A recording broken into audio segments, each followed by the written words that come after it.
Welcome to Courtside with GametimeCT, your place for high school boys and girls basketball from across the state of Connecticut. I'm the girls basketball beat writer, Scott Ericson, and with me is the boys basketball beat writer, Joe Morelli. Joe, how you doing? I'm doing fine. It must be January because we're starting to get into the heat of the season and the cold weather's outside, so it should be fun. Yeah, look, we wanted to do this podcast to have a place to discuss hoops, break down the polls, shout out the kids that had great games, and really just shine a light on Connecticut basketball in general. Joe, have you been out to any games? Have you been out there? I know it's been Christmas, the holidays, like we're about to get rolling here, but have you seen any games? I mean, you don't have to get to too many specifics, but where have you been? I've been to 3 tournaments. The GHPA Classic at Trinity College had 6 games in one day, including a 9 o'clock tip-off. It actually went off on time, 9 o'clock, the 6th game. Like to see that? Like to see that? Yeah, day of the 9 o'clock, and nobody complained. The day of the London Classic up at the Mohegan Sun, a couple of days before Christmas, they had 3 games. And I was at the Salisbury Invitational, which was held at the Florida Athletic Center in New Haven a couple of days after Christmas. And I've seen several games online. It's the beauty of live stream. So you're able to see stuff, and I've seen a decent number of games and got a feel for what's going on around the state.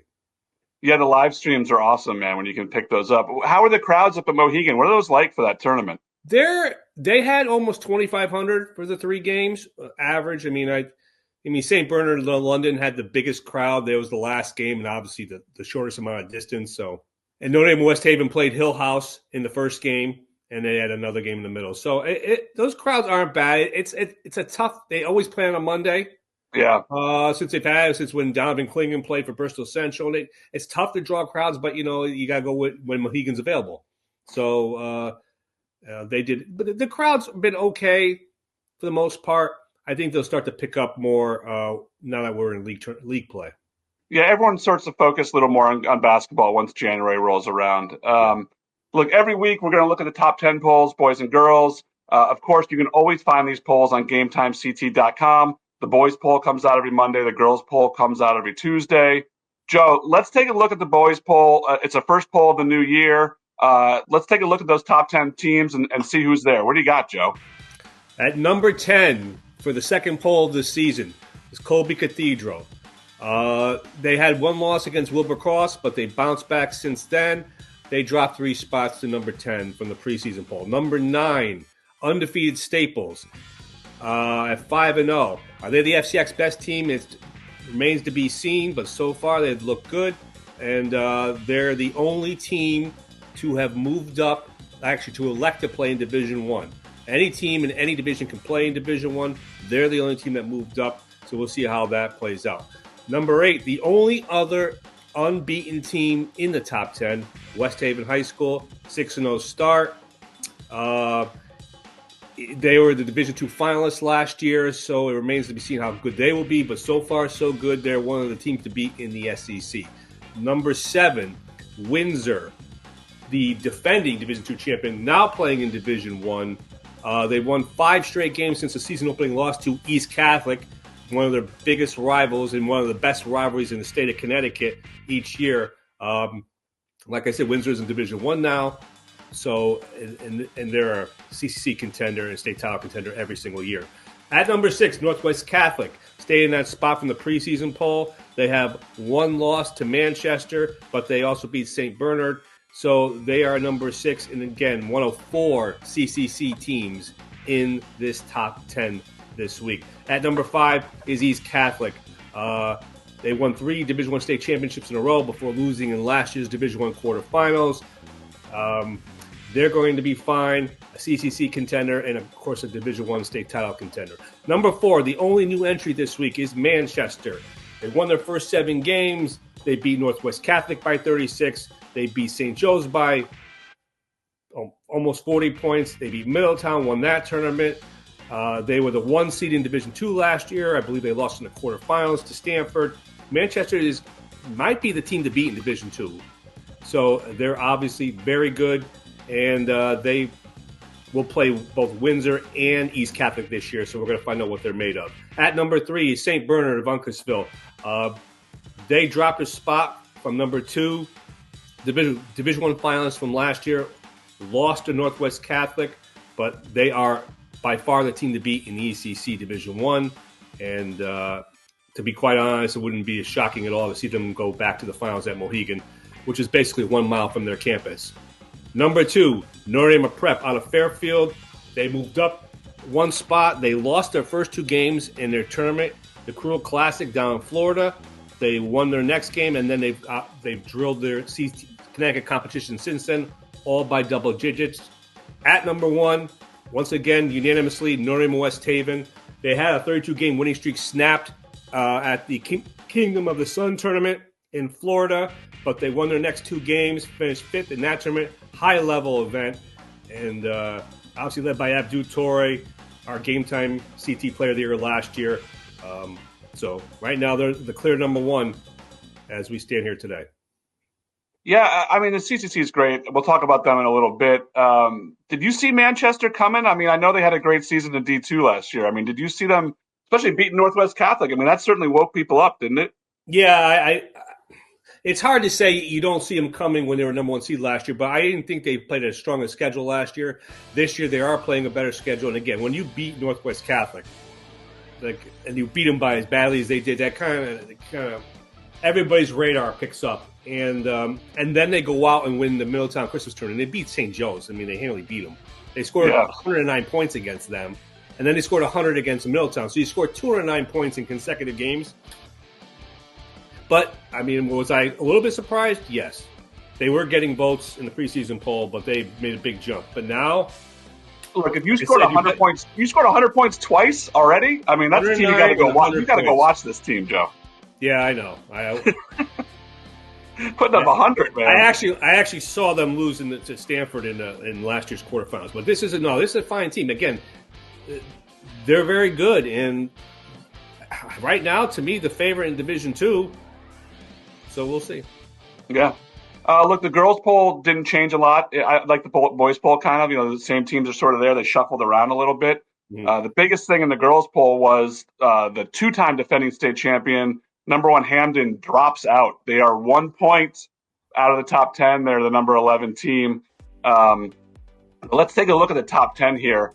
Number 10, Southington slides into the poll ahead of Hamden. They beat Pomperog. They beat Ridgefield. They're 7-1. Great job for Southington to get into the top 10 poll here. Number 9, Greenwich. Did not expect to see Greenwich here. Wasn't one of the teams I was thinking about in the FCAC, but Coach Megan Wax has them unbeaten. They just beat Ludlow. That's a legit win. Some of the games they had earlier were not, but Ludlow's legit. So I'm not sure what to make of Greenwich. I'm going to have to go see them in person. Number 8, Mercy. Tigers were number 2, had a 1-point loss to Holy Cross, lost to Sacred Heart, slipped down to number 8. Still expect them to be a state title contender. Conard at number 7. Look, Emily Knowles is one of the best players in the state. They beat Southington. Conard, despite losing Cosgrove, is still one of the best teams in the state and a state title contender. Number 6, Ward. Ryan Gulbin has the Mustangs rolling. They beat Sheehan. They beat Windsor. They beat Hamden. This is a legit Ward team. I think the best team in the FCAC. Well, you never know, but we'll see. Sheehan at number 5. They got ahead of Ward. They're a few points ahead of Ward, despite Ward beating them. That happens sometimes. Number 4, Stanford. A big opening night win over Sacred Heart. That sort of lets everyone know that you're for real. They haven't lost since then, and Stanford goes from unranked all the way up to number 4 after that. Again, ahead of them, despite the fact that Shaw lost to Stanford. Shaw's number 3. They rebounded from the loss to Stanford with wins over Foreign, Ludlow, New London, Mercy. the Sharks are loaded again. Emily Manillo, who's someone we'll talk about, has just had a fantastic start to the season. Number 2, Holy Cross. They beat Mercy by 1, and they've taken everyone else down by double digits.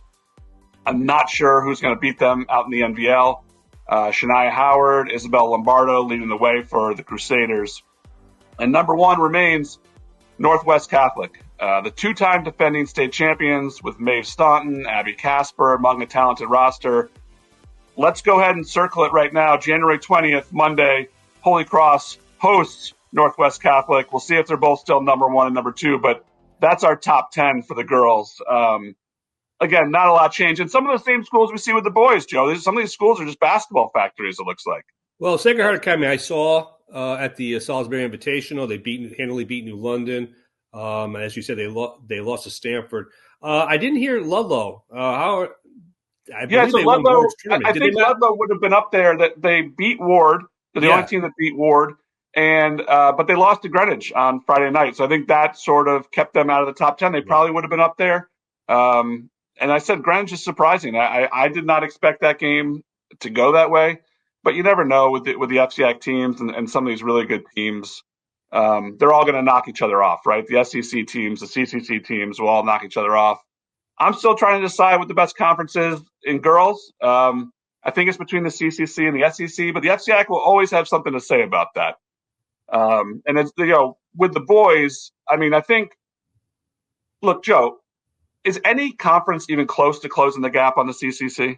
That's a good boys question. Basketball? That's a very good question. I think a little bit with the FCAC and the SEC. There's a lot of depth in the FCAC this year. I mean, Richfield may not be as great as they were, but they're still Richfield in my mind. We talked about Staples. Ludlow's got only 1 loss. Ward's very good. I think they have a lot of depth. I mean, Trumbull lost his best player, Ryan Johnston, for the year to a knee injury, so that's going to really hurt them. But I think they're deeper than they have in the past. I think the SEC, obviously with Notre Dame, West Haven, obviously with West Haven, both ranked. Hillhouse is just outside the top 10. And you never can discount Wilbur-Cross. So closing the gap a little bit, yes. But to me, the CCC, now with 4 teams in the top 10, they've been the top dog for, probably since COVID, to be honest. So, and maybe even before that. So they're still the best team. I don't think it's as dominant as it has been in the past, but it's still a sizable gap. Right, and ultimately, you only need 1 team to win to win that Division I championship, right? And then you can say you're the best conference. Notre Dame's that number 1 team right now, and they have the best player in the state. Tell me about Abdou Toure, man. I mean, you have a story coming out on him, or is it out? It came out already. Just an update. Obviously, I believe Abdou Toure may be the first in the history of the New Haven Register, GametimeCT, State Player of the Year, a sophomore. I think it's only been, I believe Chris Dunn from New London, who's in the NBA now, was the first junior, and that was over a decade ago. So Abdou Toure, 6'6", wing player, guard, handles the ball. He looks for other teammates. But, let's put it this way. It's not easy to get looks in Division I, let alone scholarship offers, and he has 16 of them from already. And again, he's only a junior. So, and I think he just turned 17, and he played in a U17 World Tournament for Guinea, and he dropped 50 points in the last game over the summer. So he's that good. Offers from Alabama and Arkansas, who now coached by John Calipari. So he's tremendous, a very nice individual. And he leads this team. They've got players, Landon Krieger and others. To me, they are the best team. And obviously the voters think the same way. Yeah, they'll get some tests this year for sure. But we'll see. They're going to play the Hoop Ball Classic. They've lost, like I said, they lost a game in Florida, but that's a high-level tournament, Scott. When these guys go to Florida, this is not – you're not playing the Connecticut teams. You're playing really good teams with Division I prospects on it. So And I think the voters realize that, and that's why they keep them number one. In Notre Dame, really, and same with Notre Dame Prep. I mean, they lost the yeah. 2 games, and they look at it and they see it's Florida, or you play a team in New York, and it's not the same thing. But obviously, if you lose a game in your conference, it'll resonate. But yeah, I think it's a pretty solid top 10, as I believe yours is as well. And again, once you get in the league play, I think when the big teams play each other, that's when you get movement. And it remains to be seen how much movement there will be. Yeah. So you can find this story about Abdou Toure from Joe on GametimeCT.com. That's where you can find all our stuff, the polls, the performers, Right. all that. One story I wanted to shout out, Brian Carpenter was up at the Southington game last week where Lily Cooper scored her 1,000th career point. We got that on GametimeCT. And our guy, Dave Phillips, was there for Hamden and Sheehan on Friday night. I talked to Dave after the game. Well, I texted with Dave after the game. He told me that Hamden looks pretty good for a team that's really trying to find their new identity after the Philpott sisters left. Kamora Moore, who was a big part of the championship teams, is back. She had 10 points. Ani Brookshire, who may be stepping up to be the Dragons' new top scoring threat. She had 19. Sheehan's really good. Jenna Reeson, Megan Reeson. Those 2 girls are both all-state caliber, the 2 sisters. Sheehan 7-1. In addition to those 2 games, we also shot a few games, took photos of games. So if you want to look for photos of your games, there's a couple of games up too on Game Time that we didn't cover, but we did have photographers there. We didn't have a photographer this game, but Shaw beat Mercy on Friday night, 55-48. Emily Manillo has been phenomenal for Sacred Heart. She had 34 points in this game, 6 rebounds, 3 assists, 2 steals. And that was after a game where she had 33 points, 5 rebounds, 5 assists, and 7 steals against Law. And what's crazy is there was multiple girls last week who scored 30-plus points in more than one game. I talked about Manillo from Shaw. Kendra Foy didn't score 30 twice, but she's been carrying immaculate this year. She had 35 against New Milford, 19 against New Fairfield, and 24 against Bunnell. Sophomore Ruby Thurbridge from Canton had 31 points and 13 rebounds in a 68-62 win over Gilbert, then put in 36 points with 11 rebounds against SMSA. Maddie Topa, who I think is one of the best players in the state, she plays up in Northwestern, up in Winstead where no one really pays attention, but she's really, really excellent player. She had 24 points and 5 blocks in a win over Emily Errol and Gilbert. Then she put up 37 points with 7 rebounds in a win over Windsor Locks. The Highlanders are 7-0 behind her. So as always, check out our top performers, our games to watch. Those are always up on GametimeCT every Tuesday, along with the polls for girls basketball, and Monday for the boys. Those are the top performers for the girls. Hey, Scott, did I notice there's a couple of milestones for a couple of those Fairfield County coaches, and there one on the were bridges, some Fairfield County coaches that won some big games this week. Joe Fortier from Pomperaug won his 250th game, and Steve Tobich from Trumbull won his 300th game. And Dave Danko is on the verge of 500. If they win Tuesday night, he wins his 500th game. So I will be there on the Dave Danko watch, going to watch for 500. Scott, he was coaching there when I was covering the girls back in the late 90s. Yeah, Dave's been there. I think he was there when it was. I don't know if he was there before it went to Fairfield High. No, he was there. He was the head coach, I believe, when he was. So he was there when it was Ward, then Fairfield High, and then back to Ward. He's also an alum of the school. Played basketball and baseball there, and just an overall great guy, Dave Danko. Yes. So look, those are the games that happened. Joe, let's look ahead at some games that people might want to go watch this week. Do you have some games that people should go out and check out this week? Yeah, West Haven and Hill House, 2 teams I've seen already. Very much a familiarity with each other. Ty Sullivan, the West Haven coach, former Hill House star and assistant coach. They're going to Hill House on Tuesday night at 7 o'clock. You also have on Wednesday, actually one of those, Manchester. They are playing at Windsor, the reigning CCC champions. We're going to find out how good Manchester is. I think they're very good. Windsor Lost a lot of guys from last year's state championship team, but still Windsor. So I think that's going to be a heck of a game. You mentioned the Holy Cross girls. The Holy Cross boys looks like the team to beat in the NBL behind Elijah Parker, and they are hosting Seymour next Monday. Seymour, one of the better teams in boys, as is girls. So I think we're going to find out if Seymour can go into Waterbury and win. And then next Tuesday, just gave it a little teaser. Notre Dame Prep, Colby Cathedral, they are basically the best two teams in the SWC every single year. They will face each other at the University of Bridgeport. So we have an interesting week of games as we are heading toward mid-January. Yeah, it starts to get fun when they get into the conference play. I love, as much as the December stuff is great and the tournaments are fun and all that, once they get into the nuts and bolts of conference play, that's when we really get into good basketball, isn't it, Joe?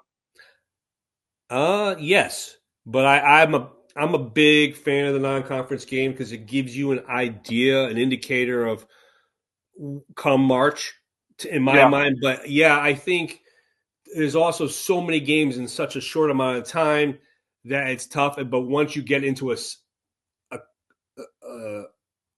schedule, Tuesday, Friday, Monday, Thursday, Tuesday, Thursday, it's different because you're playing on so many different days, and Christmas and New Year's was on a Wednesday, and you can't play Tuesday because it's a holiday.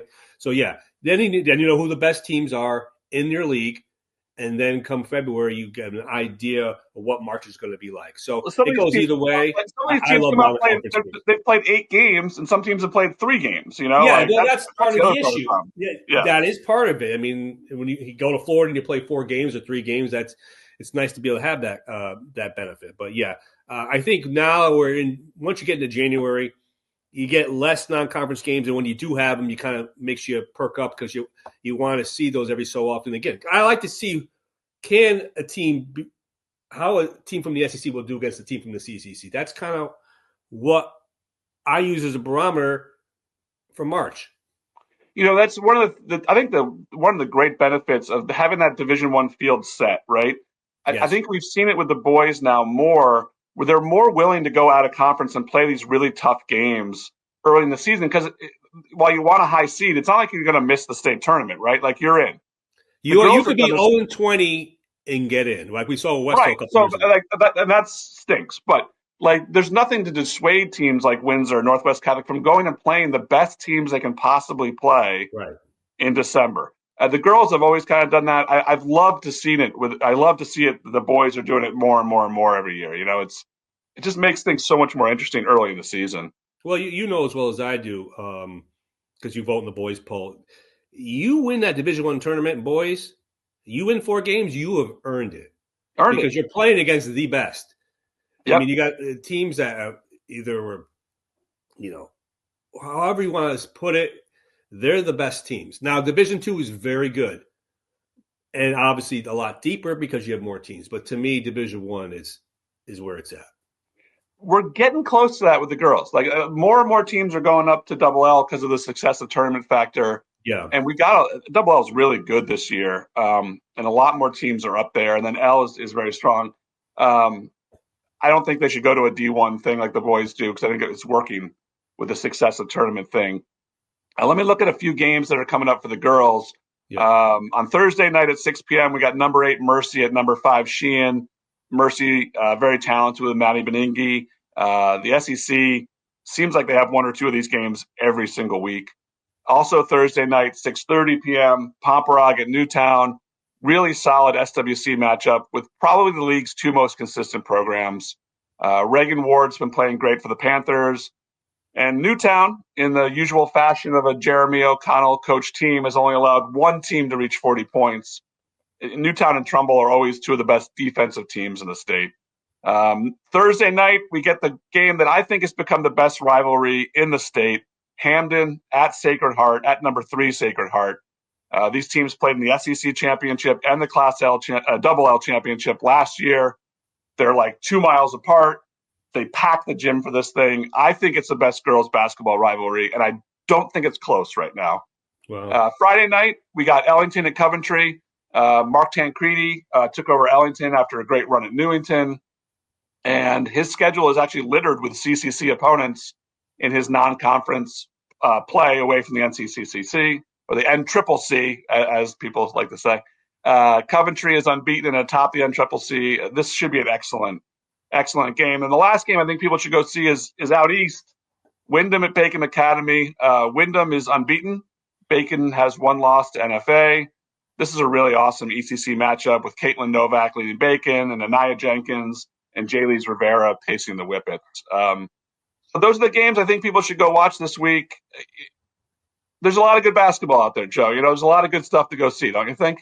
Yeah, absolutely. And like I said, you could go see it. You can see them on NFHS. There's so many different places, YouTube, and in fact, the question I get a lot as soon as I'm at these games is this game being live streamed? So people want to watch it. I mean, maybe they don't want to go out because of the holidays or what have. It's a long ride, but I think people want to see good basketball. I think there is good basketball to see. I think when they, like you said, when you have these rivalry games, it generates interest. When the FCI boys and girls get into it, the gyms are packed. I think that's really where it's at, and that's why it's so enjoyable for me and you. This is why we do it, right, Joe? I mean, this is yes. I know this is your favorite season. I love it. It's toss up between this and baseball for me still, but I do love girls basketball so much. I love the coaches and the players. And like I said before, we have a ton of content on GametimeCT.com. Yes, Monday, all the boys stuff comes out. Tuesday, all the girls stuff comes out. And then throughout the week, we have features. We have game stories. Yep. We have this awesome podcast that we're doing. I'm really excited to do this podcast with you, Joe. I hope that you're excited, and I hope that we have a really, really fun winter doing this podcast. I know that people have been asking me for a while. When you used to have a boys one, I used to have a girls one. Like, people keep saying, when's it coming back? When's it coming back? We're back. And we're together, and we're doing it together. And I like working with Joe. Joe and I worked together on the soccer podcast for years. Yep. And I think it's great to be able to talk about the boys and the girls. Any final thoughts, Joe, before we leave these wonderful people? Yeah, March is going to be here before you know it, everybody, so get out and go see some good action. So listen, for Joe Morelli, for producer Danny, who is behind the scenes, I am Scott Ericson. We will see you next time on Courtside with GametimeCT.